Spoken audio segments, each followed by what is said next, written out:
Hey guys, tonight we begin with one of history's most brutal realities. Life in a Crusader camp where dreams of holy glory met the savage truth of medieval warfare.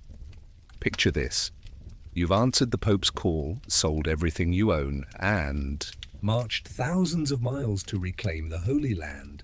But instead of divine triumph, you find yourself in a festering pit of disease, starvation, and death, where survival depends less on your sword and more on your stomach's ability to digest horse meat and tree bark. So before you get comfortable, take a moment to like the video and subscribe, but only if you genuinely enjoy what I do here. And let me know in the comments where you're tuning in from and what time it is for you. It's always fascinating to see who's joining us from around the world. Now dim the lights, maybe turn on a fan for that soft background hum, and let's ease into tonight's journey together. You wake up on hard ground, your body aching from sleeping on nothing but dirt and whatever scraps of cloth you could salvage. The smell hits you first, a nauseating blend of unwashed bodies, rotting food, human waste, and death. Always death. Around you, the Crusader camp stretches like a vision from hell. Thousands of men, women, and children crammed together in conditions that would make a medieval peasant weep for his hovel back home. This isn't the glorious adventure the priests promised when they preached the Holy War. This is survival in its rawest, most desperate form, where every sunrise is a small miracle, and every sunset might be your last. And let's ease into tonight's journey together. You've been in this camp for 3 weeks now, and the romantic notions of crusading glory died faster than your tent mate from dysentery. According to William of Tyre's chronicle, the devastating heat of the sun, to which they were unaccustomed, and the scarcity of water caused intense suffering to the multitude. From this unendurable thirst arose a condition which was fatal to many. Horses and mules also, pack animals of all kinds, and even hunting dogs succumbing to the heat and thirst, fell by the wayside and perished in great numbers. Your tent, if you can call it that, is a patchwork of rotting canvas and animal hides that leaks when it rains and bakes you like bread when the sun beats down. You share this luxury with 5 other men, their body odor so potent it could knock a vulture off a dung cart. There's barely room to lie down, and when one person moves, everyone feels it. Privacy is a concept that died somewhere around Constantinople. The canvas itself is a masterwork of medieval recycling. Pieces cut from dead men's tents, strips of sailcloth salvaged from shipwrecks, and patches of leather that might once have been part of a horse's harness. The camp layout makes no sense to your modern sensibilities. There's no central planning, no sanitation system, no designated areas for anything really. Tents and makeshift shelters sprawl in every direction, connected by muddy paths that serve as highways for both people and waste. The smell of human excrement mingles with rotting food scraps and the occasional corpse that hasn't been buried yet because, honestly, who has the energy? The pathways between tents become rivers of mud when it rains, carrying with them a soup of waste, blood, and decay that somehow finds its way into everything. You stumble outside to relieve yourself, joining the morning procession to what laughingly passes for latrines, basically open pits dug wherever someone felt like digging them. The flies are so thick they form black clouds, and the stench burns your nostrils.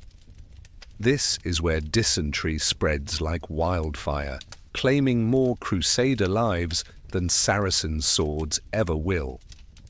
The pits overflow regularly, creating pools of liquid, waste that seep into the groundwater and contaminate the wells. Men slip and fall into these cesspits, emerging covered in filth and usually dying of infection within days. Water is the camp's obsession and curse. Stephen, Count of Blois wrote to his wife about how water was sold sparingly among us. For a denarius one could not obtain enough water to satisfy his thirst. The main water source is a muddy stream that flows past the camp, contaminated by everything you can imagine and several things you'd rather not. Men fight over turns at the well, and the water that emerges is brown, warm, and crawling with things that move. The stream receives drainage from upstream camps, animal corpses thrown in by enemies, and the constant flow of waste from the latrines that have been dug too close to the water source. You watch fellow crusaders desperately trying to purify water by straining it through cloth, boiling it when fuel is available, or simply praying over it. According to Raymond d'Aguilier's account of the siege of Jerusalem, crusaders were so tortured by thirst that they sewed up the skins of oxen and buffaloes, and in these carried water for the distance of nearly 6 miles. The bellies of these animals became so putrid that many of our men who drank this water died. The water-carrying skins become breeding grounds for bacteria, turning precious water into poison that kills as surely as enemy arrows. The hierarchy in camp is as rigid as it is brutal. At the top, noble knights live in relative luxury with actual tents, servants, and first access to whatever supplies trickle in. Their pavilions are marvels of medieval engineering, multi-roomed structures with separate areas for sleeping, eating, and receiving visitors. Below them, sergeants and men-at-arms make do with smaller tents and fewer servants. At the bottom, where you find yourself, are the poor pilgrims, camp followers, and desperate souls who sold everything for a chance at salvation. You get the scraps, the worst positions, and die first when things go wrong. Your morning routine, such as it is, involves checking yourself for new diseases. Lice crawl through your hair and clothes like tiny armies, their bites leaving red welts that never stop itching. Your skin is covered in flea bites, rashes, and mysterious sores that ooze and refuse to heal. Your teeth feel loose in your gums, a sure sign of scurvy from the complete lack of fresh food. Your stomach cramping is either hunger, dysentery, or both. It's impossible to tell anymore. The lice are particularly vicious, having evolved in this environment of filth and overcrowding into something more aggressive than their domestic cousins. The weapons and armor that seemed so impressive, back home now feel like instruments of torture. Your mail weighs 40 pounds and traps heat like an oven. In the Mediterranean sun, wearing it is like being slowly cooked alive. The metal becomes too hot to touch, burning your skin wherever it makes contact. You've seen men collapse from heat exhaustion, their armor becoming their coffin. The mail links rust constantly in the damp conditions, leaving brown stains on everything they touch and creating sharp edges that cut into flesh with every movement. Around you, the camp comes to life with all the enthusiasm of a funeral procession. Men emerge from tents looking like walking corpses, their faces gaunt, their eyes hollow. Some don't emerge at all. Death claims several every night, and their bodies are dragged out and thrown into mass graves when anyone has the strength to dig them. The morning air fills with the sounds of coughing, retching, and the low moans of men who know they're dying but lack the energy to complain about it loudly. The social dynamics are fascinating and terrifying. Men who were neighbors back home now eye each other suspiciously, knowing that your bread ration might be the difference between their family living or dying. Friendships dissolve over a cup of water. Honor becomes a luxury no one can afford. Theft is rampant, and justice is swift and brutal when someone is caught. A man caught stealing food might have his hand cut off, only to die of infection a few days later, having gained nothing but a quicker path to death. Camp followers, mostly women and children, who attached themselves to the army for protection, live in conditions that make your suffering look comfortable. They sleep in the open, scavenge for scraps, and perform the most degrading work just to earn a piece of mouldy bread. Many turn to prostitution simply to survive, adding another layer of disease and moral decay to an already festering situation. The women often serve multiple functions: cook, washerwoman, nurse, and prostitute, whatever it takes to earn enough to buy food for another day. The children in the camp are perhaps the most heartbreaking sight. Those who survived the journey are stick-thin, their bellies distended from malnutrition, their eyes too large for their skeletal faces. They fight with dogs over scraps of food and often lose. Many have been orphaned along the way and survive by attaching themselves to anyone who will tolerate their presence in exchange for small services. They age rapidly in this environment, developing the cunning and hardness of adults while retaining the physical vulnerability of youth. Animal life in the camp exists in a constant state of crisis. The few remaining horses and mules are skin and bone, their ribs visible through dull coats. They're too valuable to eat except in the most desperate circumstances, but too weak to perform their intended functions effectively.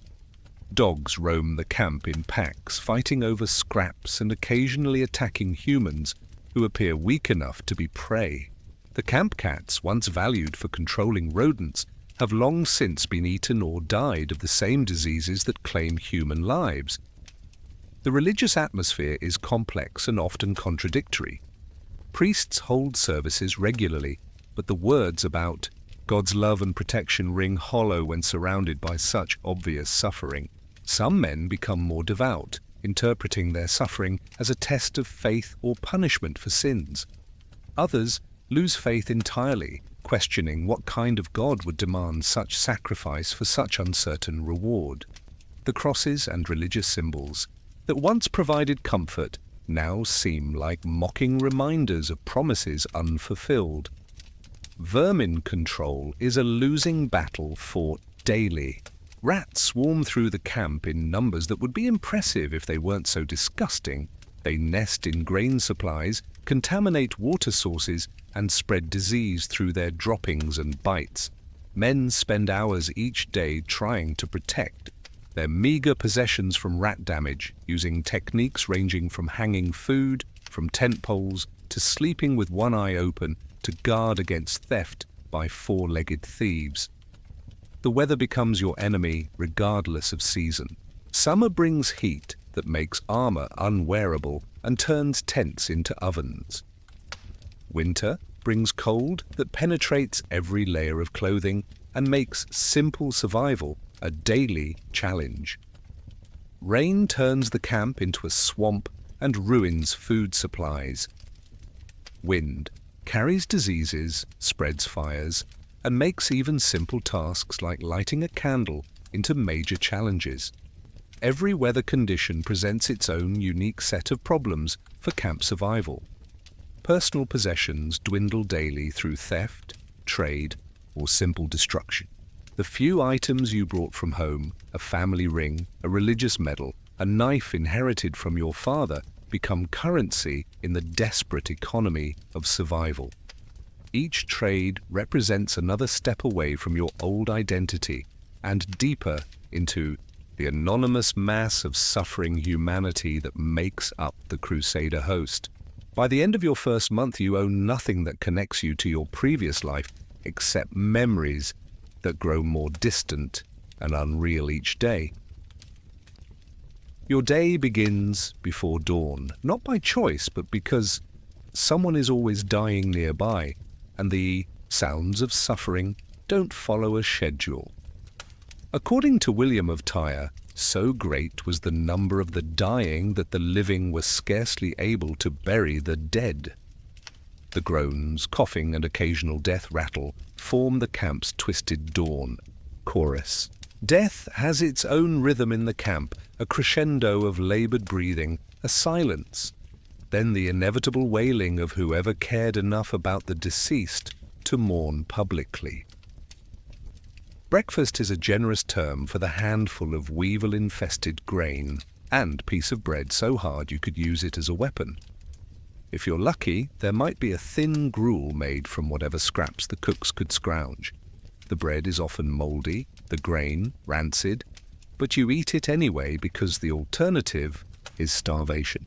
William of Tyre recorded that during the siege of Antioch, the flesh of horses and asses was looked upon as a delicacy, and even this could be obtained only at a high price. Some, whose poverty was extreme, were even reduced to the necessity of cooking and eating the leaves of trees, the roots of plants, and the dried skins of animals. The process of food distribution is a daily exercise in barely controlled chaos. Men line up before dawn for their rations, knowing that the supply often runs out before everyone has been fed. Arguments break out regularly over who was in line. First, who deserves larger portions due to rank or service, and whether the food is fit for human consumption. The camp cooks, when they can be found sober, dispense portions with the arbitrary cruelty of medieval bureaucrats, playing favorites, and settling personal grudges through the size of bread portions. Food procurement is the camp's daily obsession and greatest challenge. Foraging parties head out every morning, knowing they might not return. Those who do come back often carry little more than grass, tree bark, and whatever unfortunate animals they could catch. The lucky ones might find a dead horse or mule that's only been rotting for a day or two. The foraging expeditions become increasingly desperate as the area around the camp is stripped bare of anything remotely edible.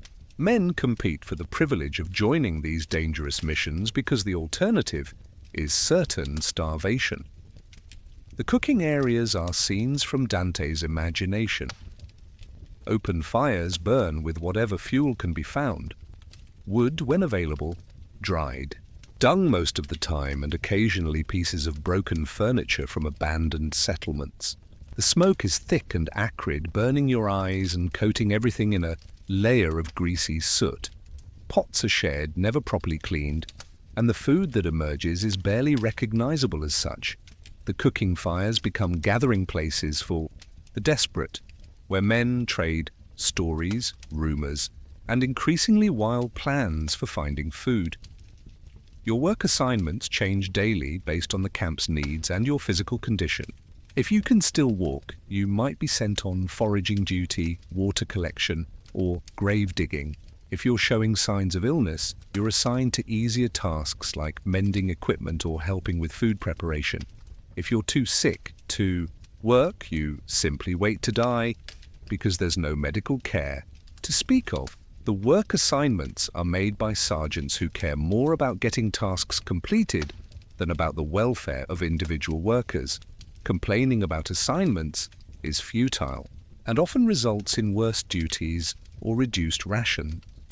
The medical situation is medieval in the worst possible sense. According to Usama ibn Munkid's account, Frankish medicine was laughably primitive.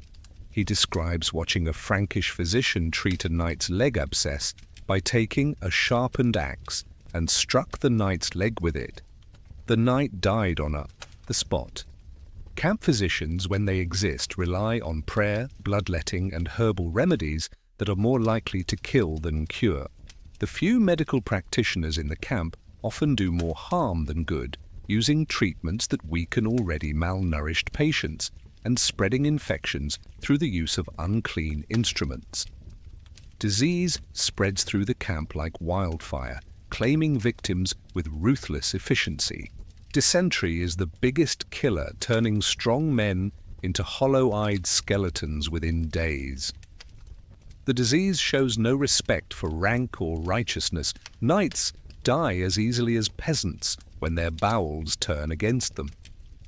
Typhus, carried by the eye, omnipresent lice, causes fever and delirium that often leads to accidents or poor decisions that prove fatal. Scurvy rots teeth and opens old wounds, making eating painful and healing impossible. Pneumonia claims those weakened by malnutrition, filling their lungs with fluid until they essentially drown in their own bodies. The daily routine of survival becomes a grim ritual performed with religious precision. You wake up and immediately check if your tent mates are still breathing, a task that becomes more depressing each morning as the survival rate continues to decline. You fight for position at the latrine, knowing that privacy is a luxury and dignity died weeks ago. The morning struggle for the latrine becomes a metaphor for the entire camp experience, undignified, necessary, and shared with people you'd rather avoid. You queue for your meager food ration, hoping the supply doesn't run out before your turn comes.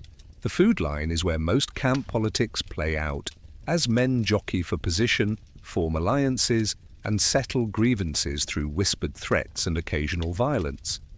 You search for clean water, knowing that clean is a relative term in a place where the water source is contaminated by upstream camps, animal corpses, and human waste.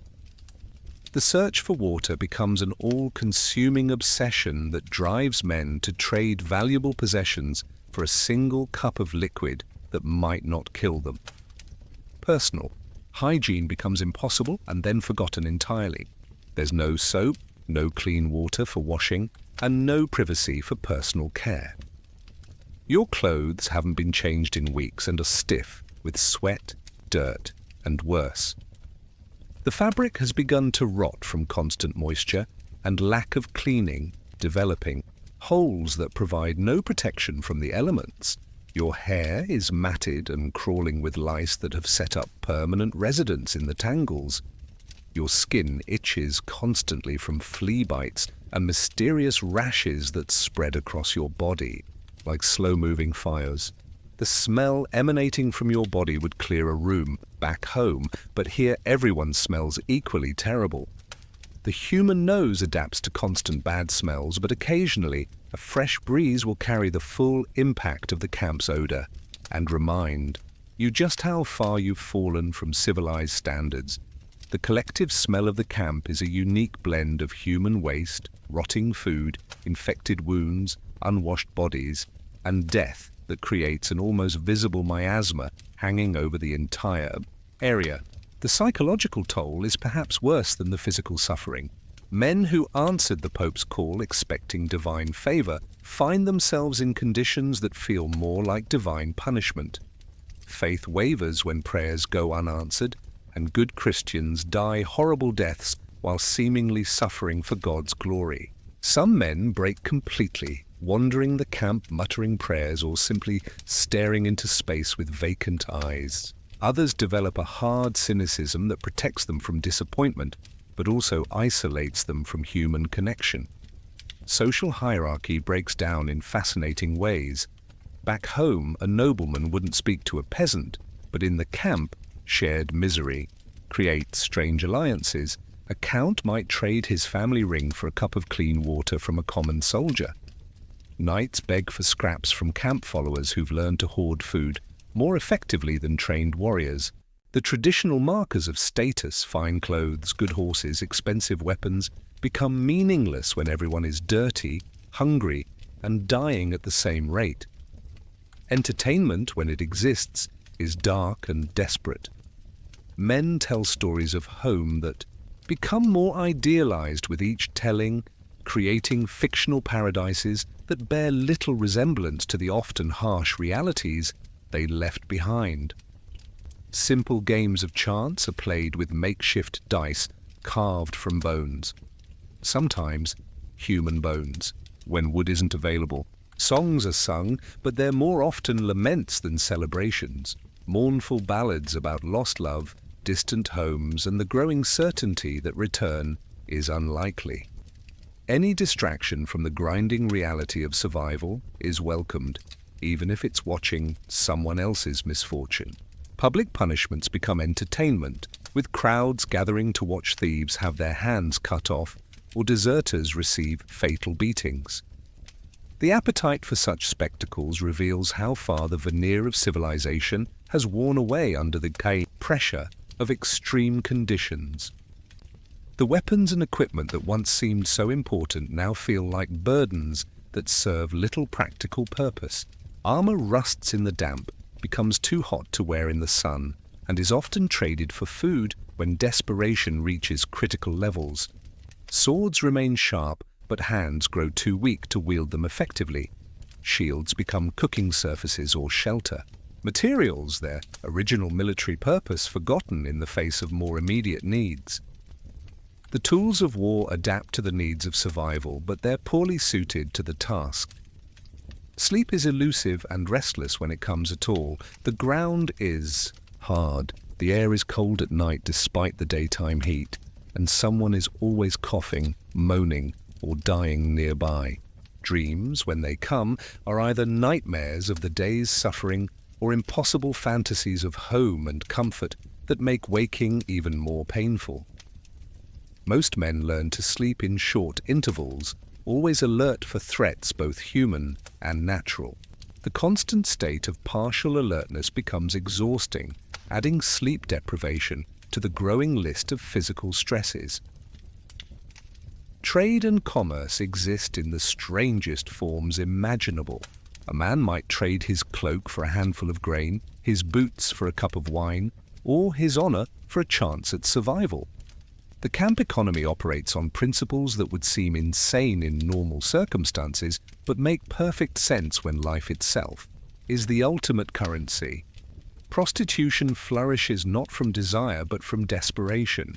Women trading their bodies for protection or food in transactions that benefit no one but temporarily postpone death. Theft is rampant and creative, with men developing elaborate schemes to steal food, water, or anything else that might aid survival. The few possessions worth stealing change hands regularly through stealth, force, or simple desperation. Men who were honest merchants or farmers back home become accomplished thieves, rationalizing their crimes as necessary for survival, while, knowing they're becoming people they would have despised in their former lives. The command structure struggles to maintain order in chaos that seems to multiply daily. Officers try to maintain discipline, but hungry men don't follow orders as reliably as fed ones. Punishments for theft or desertion are swift and brutal, flogging, mutilation, or execution. But the threat of punishment loses its power when death already seems inevitable from natural causes. The traditional military hierarchy depends on the promise of reward and the threat of punishment, but when everyone is suffering equally, both motivators lose their effectiveness. Religious observance becomes complicated when faith is tested by suffering that seems to contradict everything the Church teaches about divine justice. Priests hold services, but attendance is spotty when men are too weak to stand or too bitter to pray. Some become more devout, seeing suffering as a test of faith that will lead to greater rewards in heaven. Others lose belief entirely, wondering what kind of God would demand such sacrifice for such uncertain reward. The camp chaplains struggle to explain why the righteous suffer, while occasionally witnessing small miracles that keep hope barely alive. The few women in the camp face unique challenges that make the men's suffering look manageable by comparison. They must navigate sexual predators, perform the most menial labor, care for sick children, and somehow maintain enough strength to keep working despite receiving smaller food rations than men. Many women develop survival strategies that involve forming protective relationships with multiple men, trading sexual favors for protection while trying to avoid the disease and violence that such arrangements often bring. Children in the camp age rapidly, developing survival skills that would be impressive if they weren't so tragic. They learn to steal effectively, distinguish between edible and poisonous plants, and read the signs that indicate when an adult is about to die and leave behind possessions that might be useful. The children often outlast adults because they adapt more quickly to changed circumstances and require fewer calories to survive, but their childhood innocence is completely destroyed by the experience. The camp's relationship with the surrounding landscape becomes increasingly destructive as desperation grows. Trees are cut down for firewood, grass is overgrazed by animals, and water sources are contaminated beyond use. The camp leaves a trail of environmental destruction that will take decades to heal, assuming anyone survives to care about such things. The Crusader host moves across the landscape like a plague of locusts, consuming everything useful and leaving behind only waste and death. Weather patterns become matters of life and death rather than simple inconvenience. A rainstorm can destroy food supplies, collapse tents, and turn the camp into an impassable swamp. Hot weather increases water consumption when water is already scarce and makes wearing armor impossible. Cold weather kills the weak and elderly overnight while using up precious fuel for heating. Every weather event becomes a crisis that tests the camp's already stretched resources to the breaking point. Personal relationships become intense and often brief, as shared hardship either bonds people together or drives them apart completely. Men form deep friendships based on mutual dependence, but these relationships can turn into bitter enmities when resources become too scarce to share. The normal social bonds that hold communities together, family ties, professional relationships, shared interests, are replaced by the crude calculus of survival that reduces human relationships to their most basic elements. Time itself becomes distorted in the camp environment. Days blend together in an endless cycle of survival tasks, making it difficult to remember how long you've been suffering or maintain hope for future improvement. The normal markers of time, religious holidays, seasonal changes, personal anniversaries, lose their meaning when every day is focused entirely on staying alive until tomorrow. Past and future fade into irrelevance as the immediate present expands to fill all available mental space.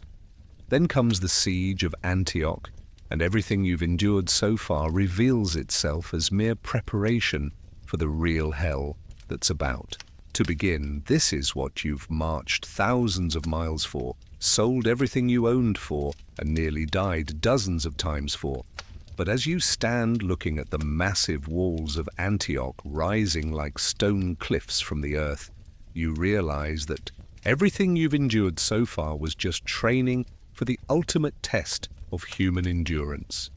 The siege camp is worse than the marching camp in every possible way that human imagination can conceive. Now you're stationary, which means the waste accumulates instead of being left behind like breadcrumbs on a trail of suffering. The area around Antioch becomes a festering wound on the landscape, with thousands of men and animals concentrated in a space too small to support them. According to William of Tyre, during the siege of Antioch, famine, that usual attendant of a long siege, began to harass them severely. So dire was the distress from this cause that some, whose endurance could not sustain them longer, secretly let themselves down from the walls by ropes and fled to the Turks, to whom they reported the helpless condition of our people. Your position in the siege lines depends on your status and usefulness, but mostly on how many people above you have already died. The nobles get positions near the walls where glory can be won, but also where most of the enemy arrows fall like deadly rain. Common soldiers like yourself are relegated to maintaining the siege engines, digging trenches, and basically doing all the dangerous work that keeps the siege functioning while having little chance of earning honor or reward. The siege lines stretch for miles around the city, creating a second city of suffering that mirrors the prosperity hidden behind Antioch's walls. The siege engines are marvels of engineering and death traps in equal measure, technological achievements that exist primarily to get their operators killed in creative ways. You're assigned to help operate a massive catapult, which means hauling stones that weigh more than you do and dodging the enemy's return fire. The work is backbreaking, dangerous, and seemingly endless. For every stone you throw at their walls, they throw 3 back at you. Men die daily from falling stones, splintered wood, or simply being in the wrong place when a siege engine malfunctions catastrophically. The catapult itself is a temperamental beast that requires constant maintenance and prayer to function properly. The wooden frame creaks ominously with each shot, developing cracks that could lead to complete structural failure at any moment. The ropes that provide the machine's power stretch and snap without warning, sending stone projectiles in random directions that are as likely to kill friendly forces as enemy defenders.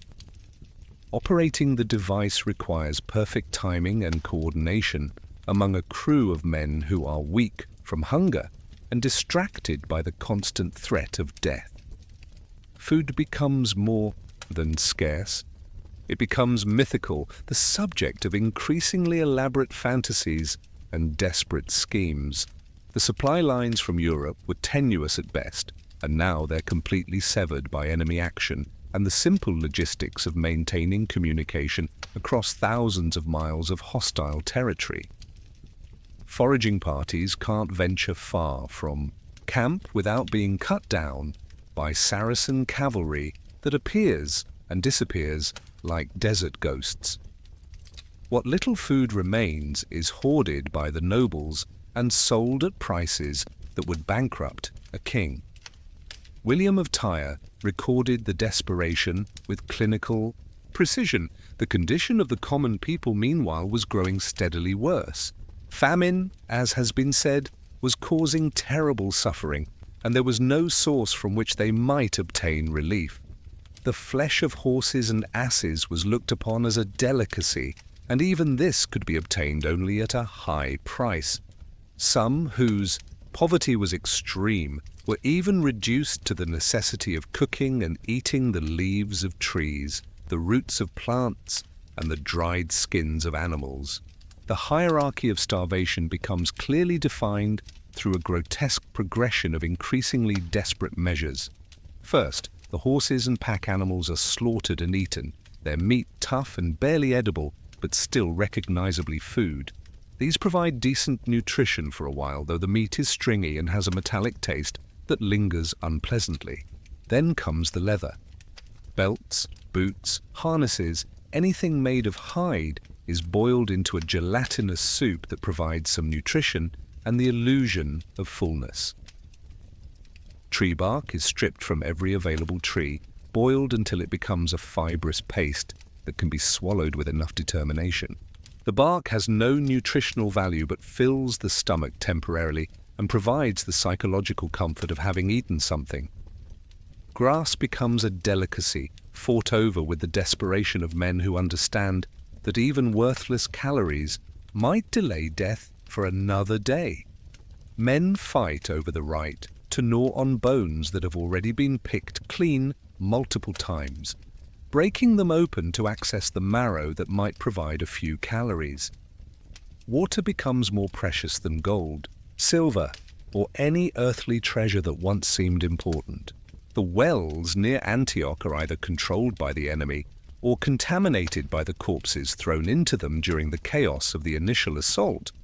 Your daily water ration wouldn't fill a modern coffee cup, and most of it is brown, warm, and tastes like liquid disease with undertones of death and despair. Men trade valuable possessions for a single cup of clean water, transactions that would seem insane in normal circumstances but make perfect sense when dehydration threatens immediate death. Some try to distill their own urine, with predictably horrible results that often lead to poisoning rather than hydration. The few remaining animals are guarded more carefully than the holy relics that supposedly blessed this expedition. Even the camp dogs, once numerous and aggressive, have been eaten or died of the same diseases that claim human lives daily.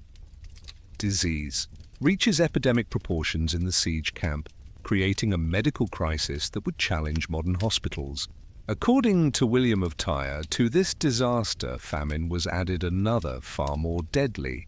For pestilence, the usual outgrowth of famine and the crowding together of great multitudes, assailed the camp and carried off an incredible number of people. Both rich and poor, those of high and low degree, were seized by sudden death without regard to person. So great was the number of the dying that the living were scarcely able to bury the dead. The official record stopped tracking deaths because there's no point in maintaining statistics when the numbers become too large to comprehend. Death becomes so common that men step over corpses without pause, treating human bodies like obstacles, rather than former companions. The smell of death permeates everything, clinging to clothes, food, and even thoughts until it becomes impossible to remember what clean air smells like. The psychological warfare employed by both sides reaches levels of creativity that would impress modern military strategists. The defenders taunt the besiegers with displays of food, throwing bread over the walls to show how well supplied they are, while the attackers starve in plain sight. They parade Christian captives on the walls, torturing them in sight of their former comrades to break morale and demonstrate the futility of the siege. At night, they light massive fires and hold feasts visible from the siege lines, the smell of roasted meat driving starving Crusaders to madness and occasionally to desperate attempts to scale the walls. Your daily existence becomes a series of small catastrophes and minor miracles that mark the difference between life and death. Finding a handful of grain in an abandoned tent feels like discovering treasure more valuable than a king's ransom. Successfully dodging an enemy arrow becomes a victory worth celebrating with the enthusiasm once reserved for military triumphs. Making it through another night without dying from disease, starvation, or enemy action is an achievement that would have seemed absurd months ago, but now represents the pinnacle of human accomplishment. The siege work itself is Sisyphean in its futility, endless labor that accomplishes nothing except the expenditure of human life. You spend days digging trenches that are filled in by enemy sorties the next night, beginning each morning by clearing away the dirt you moved the previous day. You haul stones to build rams that are burned by enemy fire arrows before they can be used effectively. You watch siege towers collapse before reaching the walls, taking dozens of men with them in spectacular displays of engineering failure that would be fascinating if they weren't so deadly. Every small gain is bought with blood, and immediately contested by defenders who seem to have unlimited resources and energy. A few yards of trench dug today will be lost tomorrow. A section of wall damaged by catapult fire will be repaired overnight by enemy engineers. The siege becomes a deadly dance where partners trade positions but no one ever really wins. But something strange happens to the human spirit under such extreme conditions that defies rational explanation. Men who should have broken completely instead find reserves of endurance they never knew existed, discovering strength in the very depths of despair. Faith, which seemed dead during the darkest moments of the siege, flickers back to life not because conditions improve, but because hope itself becomes a form of resistance against despair that threatens to consume what remains of human dignity. You witness moments of grace that seem impossible in such circumstances, small acts of humanity that shine like candles in the darkness of human suffering. A dying knight shares his last crust of bread with a starving child, asking nothing in return except perhaps prayers for his soul. A priest continues holding services even when his congregation consists mainly of corpses and men too weak to respond, maintaining the rituals of faith when faith itself seems pointless. A woman tends to the sick despite being ill herself, asking nothing in return except the chance to serve others in their final moments of need. These acts of selfless compassion stand out like miracles against the backdrop of selfishness and cruelty that defines most human interactions in the camp. They remind you that even in the worst circumstances, something essentially human survives. The degradation. The siege of Antioch, both as besieger and besieged, becomes a transformative experience in the truest sense of the word. You entered as one kind of person and emerged as something entirely different, fundamentally changed by suffering that stripped away everything non-essential. The comfortable assumptions about civilization, faith, honor, and human nature have been stripped away like flesh from bone, leaving only the essential core of what it means to be human. What remains is something harder and more resilient than what you started with, but also more damaged and less capable of normal human relationships. The experience has burned away the soft edges of personality, leaving behind a core that can endure almost anything, but struggles to connect with people who haven't shared similar extremes. You've learned that human beings can survive almost anything, but survival often comes at a cost that makes victory feel like defeat. The political and religious implications of what you've endured start to become clear as the immediate crisis passes and reflection becomes possible. The Crusade, presented as a holy war to reclaim sacred territory for Christianity, has revealed itself as something more complex and morally ambiguous than the simple narrative of good versus evil that motivated your initial participation. The suffering of the faithful raises uncomfortable questions about divine justice that have no easy answers. If God favors the righteous, why do good Christians suffer so terribly while pursuing His will? If the crusade is divinely sanctioned, why are its participants subjected to trials that seem designed to break their faith rather than strengthen it? These questions have no satisfactory answers, leaving many survivors with a faith that's either stronger for being tested or shattered beyond repair. The behavior of Christian warriors in victory challenges fundamental assumptions about moral superiority over the enemy that justified the entire enterprise. When crusaders behave with the same cruelty as their opponents, the moral distinction between Christian and infidel becomes difficult to maintain. The atrocities committed during the sack of Antioch by supposedly righteous warriors suggest that human nature, rather than religious affiliation, determines behavior under extreme stress. You begin to understand that the real enemy was never the Saracens on the other side of the walls who were fighting to defend their homes and families. It was hunger, disease, despair, and the gradual erosion of everything that once made you recognizably human. The Muslims you fought were suffering many of the same hardships, dying of the same diseases, watching their loved ones succumb to the same brutal realities of medieval warfare. The supposed enemies often showed more mercy and humanity than your fellow Christians, treating prisoners with a dignity that your own side rarely displayed. This realization complicates the simple narrative of religious warfare and suggests that the conflict was more about territorial ambition than spiritual righteousness. The enemy becomes human in ways that make the violence more tragic, rather than more justified. The logistics of medieval military campaigns become starkly apparent through your suffering in ways that no textbook could convey. This wasn't a failure of courage or faith, but of planning and supply management on a scale that reveals the enormous gap between medieval ambitions and medieval capabilities. The romantic notion of knights riding forth to do battle for God crashes against the mundane reality that armies need food, clean water, medical care, and sanitation to function effectively. Glory becomes meaningless when you're too weak to lift a sword or too sick to care about honor.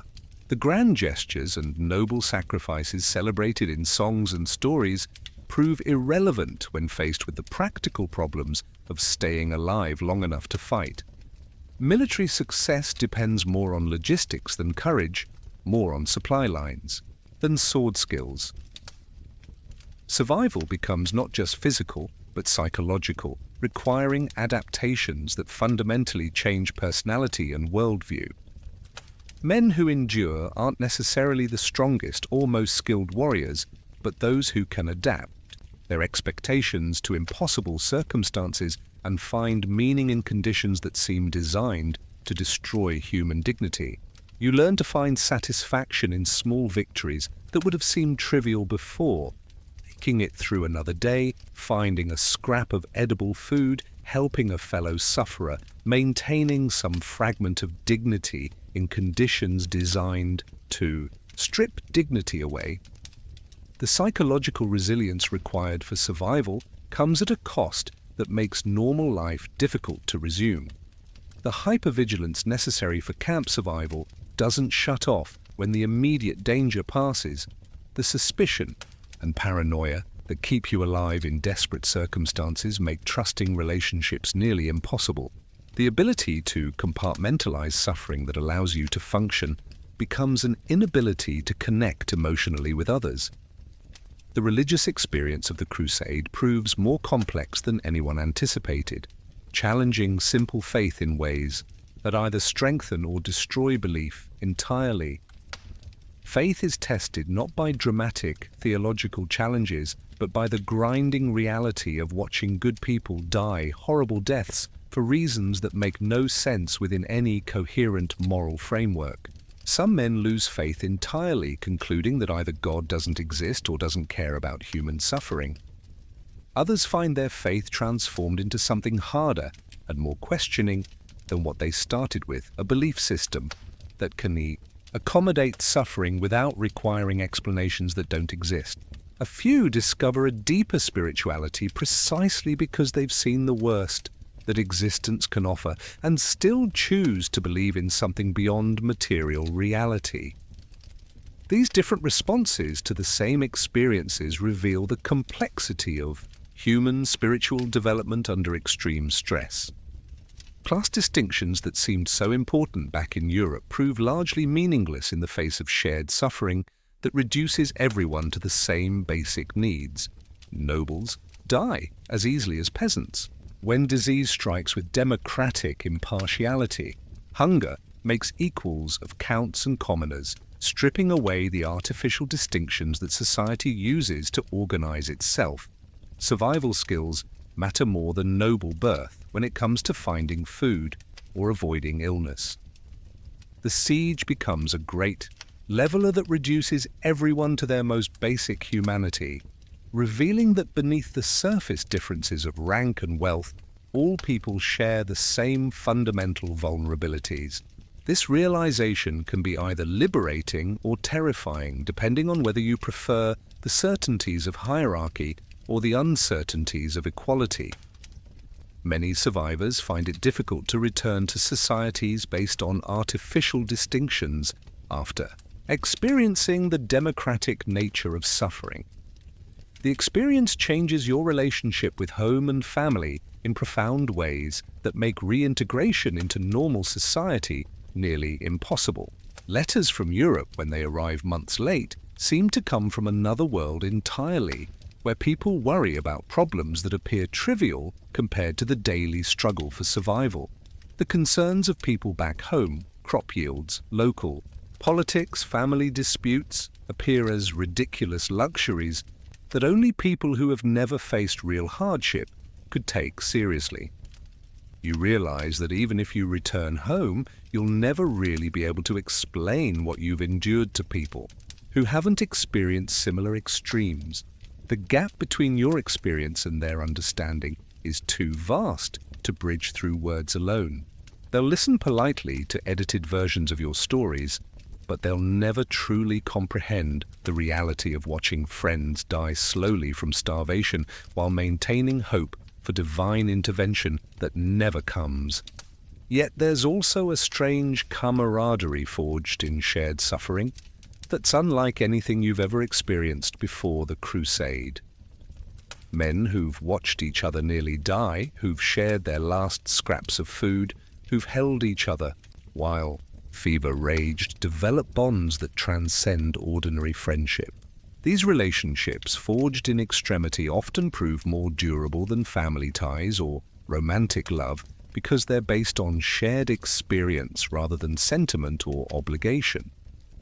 The Crusade continues toward its ultimate goal of Jerusalem, but you and your surviving companions are forever marked by what you've endured at Antioch. Some will make it to the holy city, others will die along the way, and a few will find ways to return home to families who no longer recognize them. But none will ever be the same. The camp at Antioch didn't just test your physical endurance.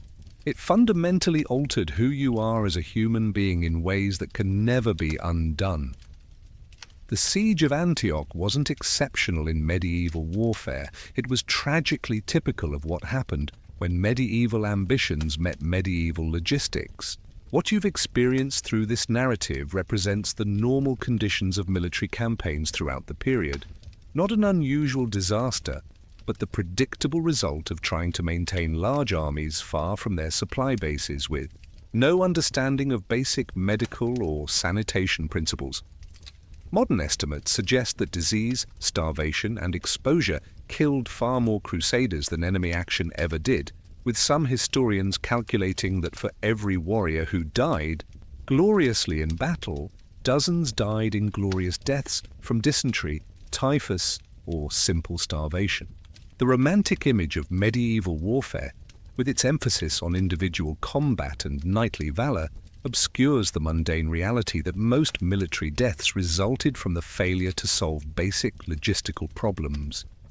The logistical challenges of the Crusades were staggering by any standard of measurement, moving armies of 50,000 to 100,000 people across thousands of miles of hostile or indifferent territory with no industrial base to supply them and no modern understanding of disease prevention or nutrition was an almost impossible undertaking that succeeded more through luck than planning.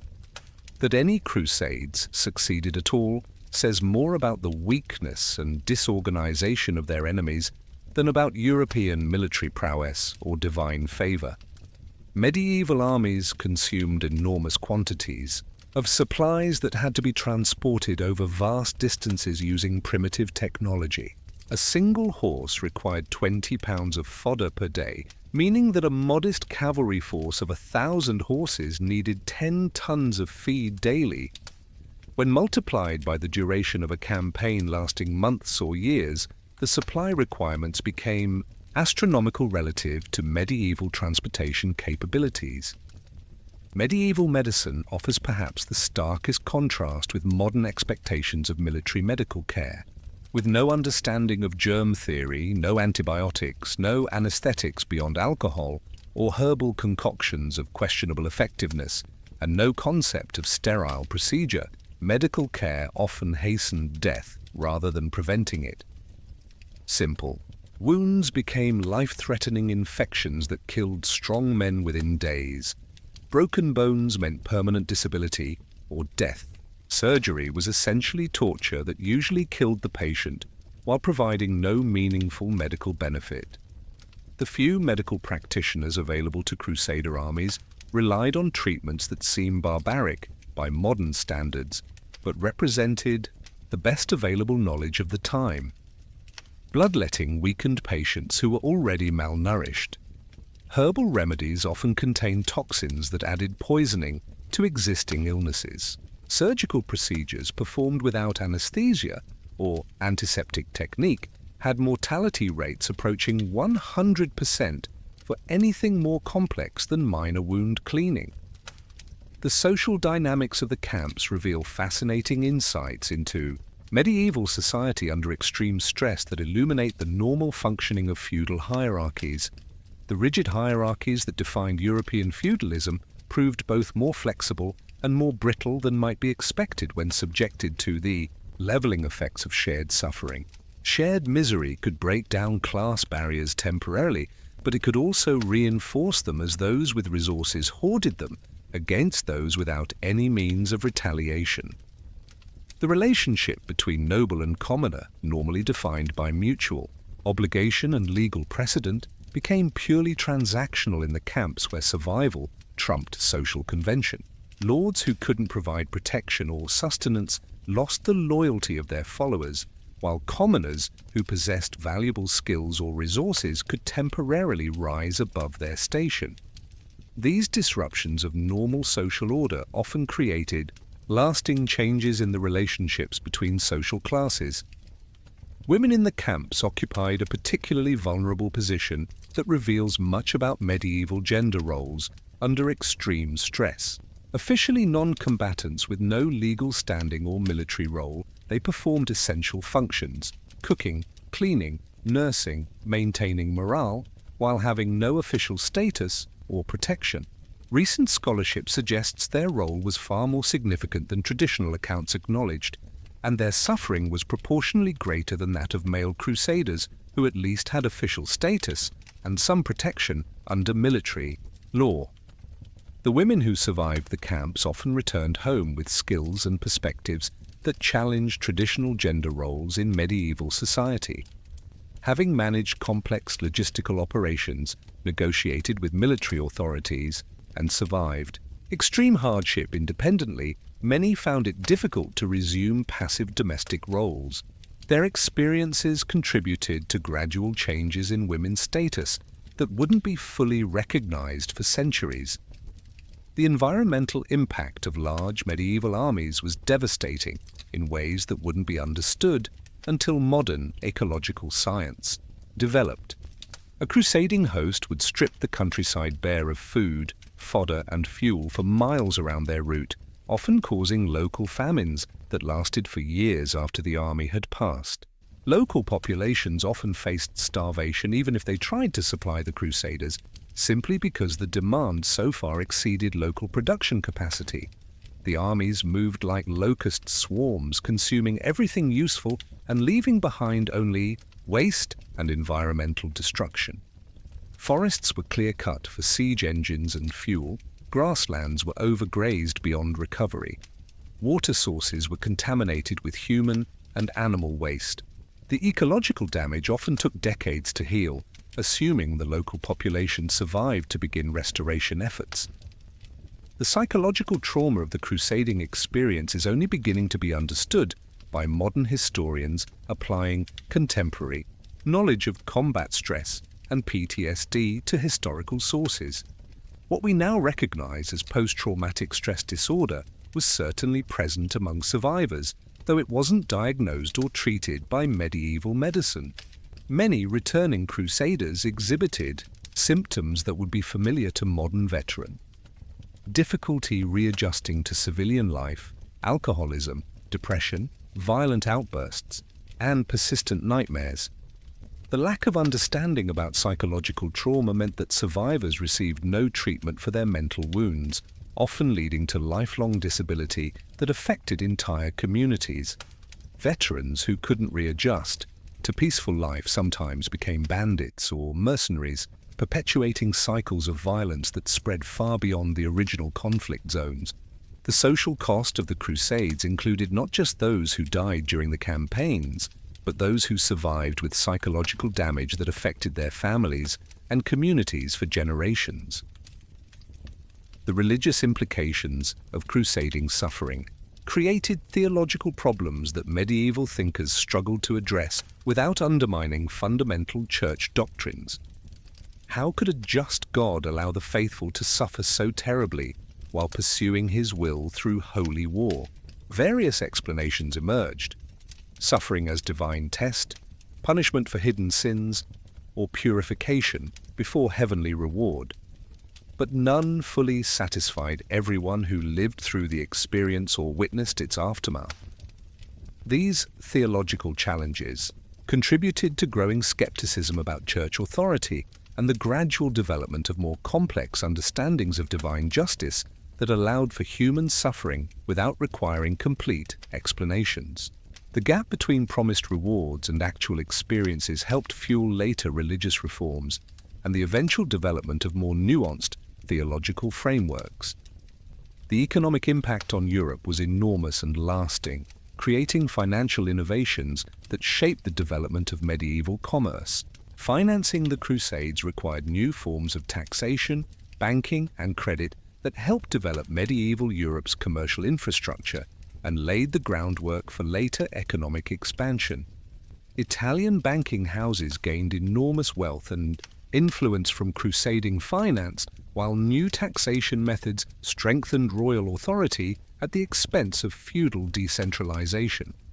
But the campaigns also bankrupted noble families, disrupted agricultural production, and diverted resources from more productive uses that could have improved life for ordinary people. The human cost was matched by massive economic disruption that took generations to resolve. Many regions never fully recovered from the loss of manpower and resources devoted to crusading ventures. Modern military historians recognize the Crusades as transitional moments in the evolution of warfare that marked the beginning of fundamental changes in military organization. They mark the beginning of the end for purely feudal military organization and the start of more professional, centralized military systems that would dominate European warfare for centuries. The logistics failures of the early Crusades led to innovations in supply, organization, and command structure that influenced European military development well into the modern era. The need to coordinate large, multinational armies over vast distances forced the development of new administrative techniques and communication systems that would later be adapted for peaceful purposes. Military engineering advanced rapidly in response to the challenges of siege warfare in unfamiliar environments. These technological and organizational innovations often proved more valuable than any territorial gains achieved through conquest. The intercultural exchanges that occurred despite, or because of, the conflict had lasting impacts on both Christian and Islamic societies that far outlasted the political arrangements created by conquest. Medical knowledge, mathematical concepts, architectural techniques, and agricultural innovations flowed in both directions across the cultural divide created by warfare. The Crusaders returned to Europe with expanded geographical knowledge, new technologies, and different perspectives on their own culture that contributed to the intellectual ferment of the later medieval period. Islamic scholars preserved and transmitted classical knowledge that had been lost in Europe, while European artisans brought new techniques for metalworking and construction that influenced Middle Eastern crafts. The cultural synthesis that emerged from these exchanges enriched both civilizations, even as political conflicts continued to divide them. Trade relationships established during periods of truce often outlasted the military campaigns that created them. The Crusades also accelerated the development of European maritime capabilities in ways that would transform global commerce.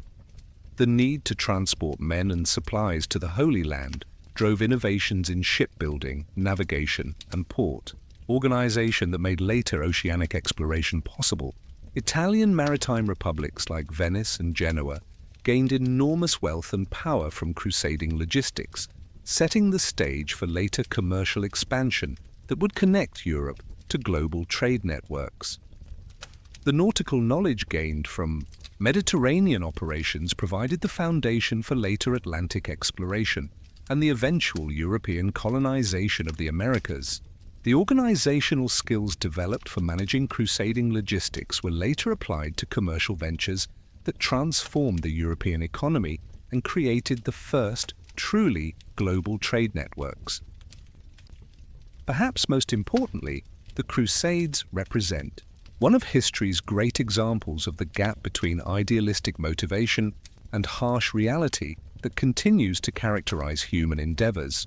Men who set out with the highest motives, serving God, protecting pilgrims, reclaiming sacred territory, found themselves reduced to the most basic struggles for survival that stripped away all pretense and revealed human nature in its raw form. The experience taught hard lessons about the limits of faith, the nature of suffering, and the complexity of human motivation under extreme stress that remain relevant today. The camps you've experienced represent more than just medieval military history. They're windows into human endurance, adaptation, and the true costs of idealistic warfare that every generation must learn anew. Understanding these realities doesn't diminish the courage of those who endured them, but it does provide a more complete picture of what crusading actually meant for the ordinary people who answered the call and paid the price. Their suffering wasn't meaningless even when it seemed so to them. It contributed to the gradual development of more humane military practices, better understanding of disease and nutrition, and ultimately to our modern appreciation for the true costs of war. These experiences echo through military history to the present day in ways that make medieval suffering relevant to contemporary conflicts. From Valley Forge to Stalingrad to modern conflicts in Iraq and Afghanistan, armies have always faced the same basic challenges: maintaining supply lines, preventing disease, and preserving morale under impossible conditions. The Crusader camps represent early examples of problems that continue to challenge military planners today, reminding us that some aspects of human experience remain constant across centuries.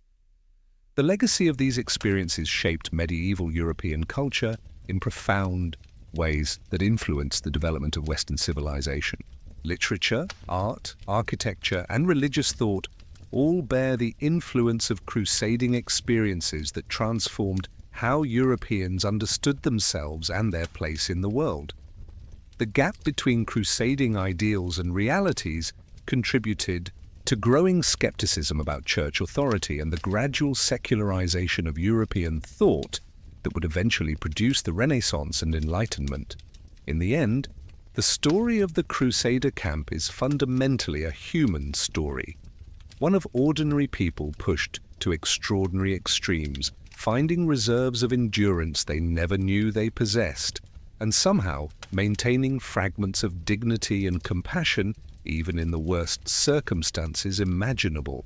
It reminds us that history isn't just about kings and battles and grand political movements, but about the daily reality of survival for the countless individuals who lived through these momentous events and paid their price in blood, suffering, and dreams deferred. Their suffering wasn't meaningless, even when it seemed so to them in their darkest moments. It contributed to the gradual development of more humane military practices, better understanding of disease and nutrition, and ultimately to our modern appreciation for the true costs of war and the remarkable resilience of the human spirit. The voices that cried out from those camps still echo today, reminding us that behind every grand historical narrative lie countless personal stories of struggle, endurance, and the indomitable human will to survive against impossible odds. And in that survival perhaps lies the real victory, not the capture of cities or the defeat of enemies, but the simple fact that humans can endure almost anything and still remain essentially human.